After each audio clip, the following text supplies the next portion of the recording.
প্রিয় দর্শক, আজকে আমি আপনাদেরকে দেখাতে চলেছি তুলসীর মালা গলায় পরলে কি হয়। তুলসী সতী না অসতী? যারা তুলসীর মালা গলায় পরে তারা আসলে কি ভক্ত নাকি অভক্ত? এই প্রশ্নগুলির উত্তর আজ এই ভিডিওর মাধ্যমে আমি আপনাকে দেব। সঙ্গে থাকবে দীনকৃষ্ণ ঠাকুর এবং প্রদীপ পাল মহারাজ। এই দুই কীর্তনিয়ার তর্ক বিতর্ক এবং শাস্ত্র অশাস্ত্র মত আমরা জানবো। তাই ভিডিওটিতে আপনারা শেষ পর্যন্ত থাকবেন আর চ্যানেলটিকে অবশ্যই সাবস্ক্রাইব করে নেবেন। সৎ সাহেব, তুলসীর মালা নিলে আপনি মাছ, মাংস, পেঁয়াজ, রসুন, ডিম খেতে পাবেন না। সবাই মন দিয়ে শুনবেন। অনেকে বলছে তাহলে তো মালা নিতে পারবো না, বাজার গেলেই তোমার মাথা খারাপ হয়ে যায়। যখনই কাটাকাটি দেখতে পাই মাথা খারাপ হয়ে যায়। আপনার মন দিয়ে শুনবেন, যে এখানে বসে আছেন, তুলসীর মালা যারা পড়ছেন শুনে নিন। তুলসী মালা পড়ার বয়স্ক বাবারা যারা কীর্তন শুনতে এসছে তাদের গলায় দেখুন, ভক্ত মানুষের গলায় আছে, অনেকে মালা পড়েন। ভক্ত মণ্ডলীগণ, তাহলে এবার আমরা দীনকৃষ্ণ ঠাকুরের শ্রীমুখ থেকে শুনবো এই তুলসী মালার তত্ত্ব। এই তত্ত্ব জানার জন্য আমিও আগ্রহী। আসলে এই তুলসী মালা কি, তুলসীর মালার উৎপত্তি কোথা থেকে হলো, এই বিষয়গুলি জানা কিন্তু অত্যন্ত প্রয়োজন। নাই বলুন তো, মা সীতা যখন পিণ্ড দেয় 5টা সাক্ষী ছিল, তার ভিতরে তুলসীও ছিল। তুলসী মিথ্যে বলেছে না সত্যি বলেছে? ভালো করে বলবেন, মিথ্যা বলেছে না সত্যি বলেছে? মিথ্যা বলেছে। বলুন, যে মিথ্যাবাদী, এমন মিথ্যাবাদী যে কিনা ভগবানের ঘরে প্রবেশ করে ঘরের ঘটনাকে মিথ্যা করার চেষ্টা করলো। রাম প্রিয় ভক্তগণ, তাহলে যে মিথ্যা কথা বলে, সর্বদা অন্যের দোষ উদ্ঘাটন করে, অন্যের সংসারে আগুন লাগিয়ে দেয়, তাকে আপনারা সতী কি করে মানবেন?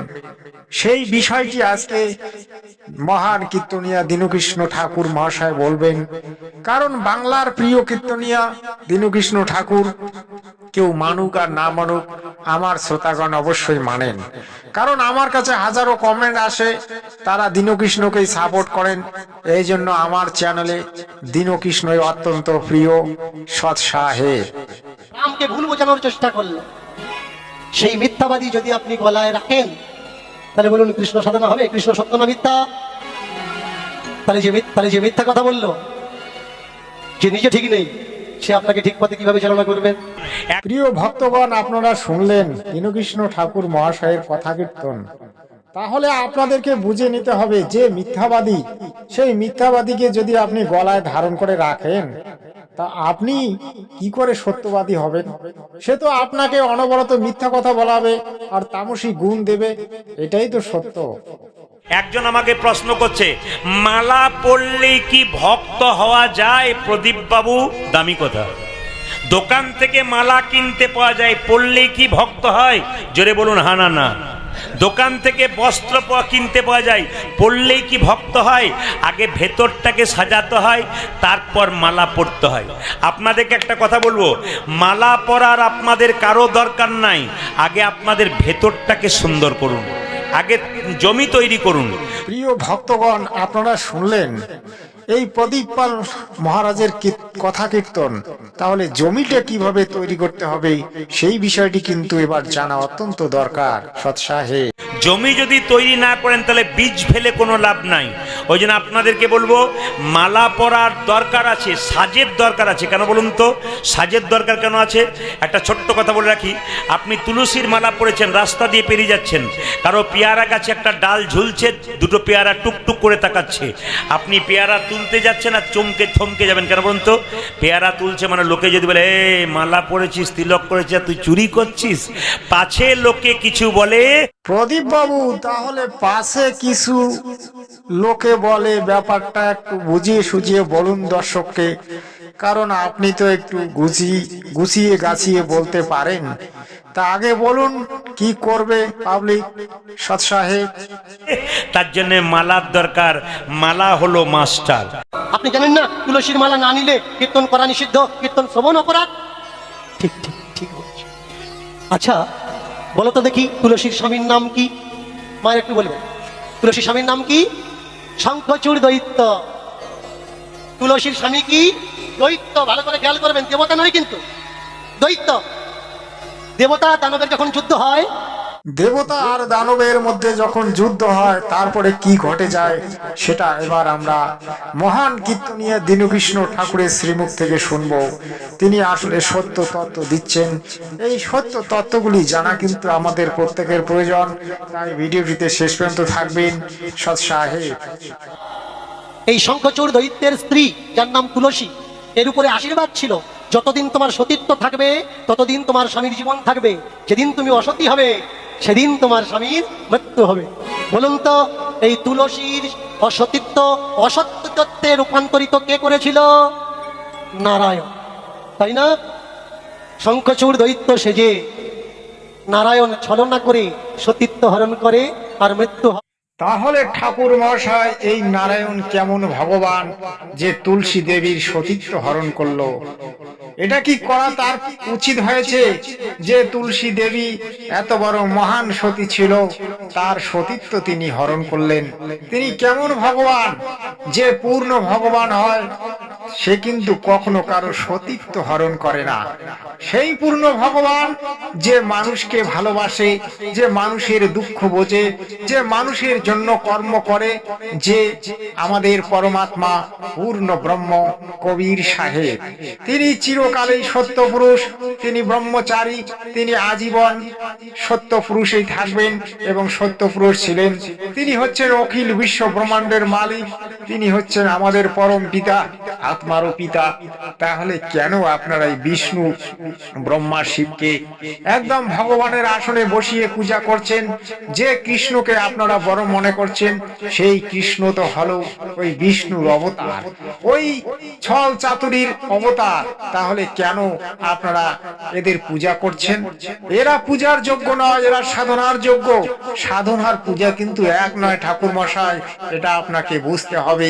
এই তত্ত্বগুলি যদি আপনি জানতে চান তাহলে আপনাকে কিন্তু সূক্ষ্ম বেদ ঘরে নিয়ে এসে পড়তে হবে। সূক্ষ্ম বেদেই আছে পরম তত্ত্ব জ্ঞান, পরমেশ্বরের কথা। আপনারা যে ভগবানের কথা বলেন বা যে ভগবানকে মানেন, তারা কিন্তু পূর্ণ ভগবান নয়, তারা ভগবানের চাকর। আমি চাকর, আপনি চাকর, এই 33 কোটি দেবতাও ওই পূর্ণ ব্রহ্মের চাকর সৎ সাহেব। তো হয় শঙ্খচূড় দৈত্যে। এবার বলুন, আপনার স্বামীকে যদি কেউ মেরে ফেলে, তার সঙ্গে আপনার বন্ধুত্ব হবে না শত্রুতা হবে? ঘোর শত্রুতা স্থাপন হলো।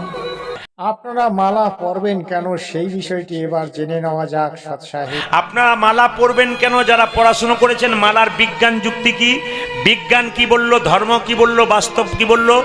বিজ্ঞান বলছে যারা মালা পরে, মালা পরা যুক্তি কি? সব গাছে বজ্রপাত হয়, তুলসী গাছে বজ্রপাত হয় না। যারা কীর্তন শুনতে এসছেন, একজন হাত তুলে বলুন তো এখানে যে তুলসীর মালা যারা পড়েছে তাদের মাথায় বাজ পড়েছে কিনা? কোথাও দেখাতে পারবেন আপনাদের এলাকাতে যে তুলসীর মালা পড়েছে তার মাথায় বাজ পড়েছে? প্রদীপপাল মহারাজ, তাহলে তুলসী গাছের এত গুণ, তাহলে তুলসীর গাছ বাড়িতে থাকলে সেই বাড়িতে বাজ পড়ে কেন? আর তুলসীর মালা গলায় পড়লে যদি মাথায় বিদ্যুৎ না পড়ে, তাহলে কারেন্টের তারে, বিদ্যুতের তারে হাত লাগিয়ে দেখা যাক। আপনি প্রথমে হাত লাগিয়ে দেখুন, সেটা যদি আপনাকে ঝটকা না মারে তাহলে বোঝা যাবে তুলসী একদম কারেন্ট, তুলসী একদম বিদ্যুতের থেকেও বড়। কারণ আপনি তো ওই তুলসীর মালাকেই বড় করছেন। তা আপনি একদিন ওই বিদ্যুতের তারে হাত লাগিয়ে পরীক্ষা করে দেখুন, আপনার গলায় তো তুলসীর মালা আছে, দেখা যাক আগে কি বলে। বিজ্ঞান বলল তুলসীর মালা পরে যে রাস্তা দিয়ে যায় তার মাথাতে জীবনে কোনোদিন বাজ পড়ার ভয় নাই। তাই বলে কি তুলসীর মালা পরবো না? কেন পরবো? শোনো, তুলসী কণ্ঠে থাকলে তোমার মনে রাখা লাগবে, হে ঠাকুর, এই সেই তুলসী যে তোমার ঘরে মিথ্যা কথা বলেছে, চরম অপরাধী হয়েছে, অভিশাপ প্রাপ্ত হয়েছে, আজও পর্যন্ত কলিযুগে কুকুরে যার মাথায় প্রস্রাব করে। কেন? আগে শোনা যাক দীনকৃষ্ণ ঠাকুর মহাশয় কি বলতে চান সৎ সাহেব। মিথ্যে বলেছে তাই। হে ঠাকুর, সেই দেবী তুলসীকে আমি কণ্ঠে রাখলাম কেন? তুলসী যে অন্যায়টা করেছে সেই অন্যায়টা যেন আমার দ্বারা না হয়। কে বলেছে? বিজ্ঞান। তাহলে বিজ্ঞানকে যদি না মানলেন তাহলে ধর্মের দিকে যাই। আপনি এখান থেকে আমাদের তারাপীঠ মায়ের মন্দির গেলেন, শুনবেন ভালো করে, তারাপীঠ মায়ের মন্দির গেলেন।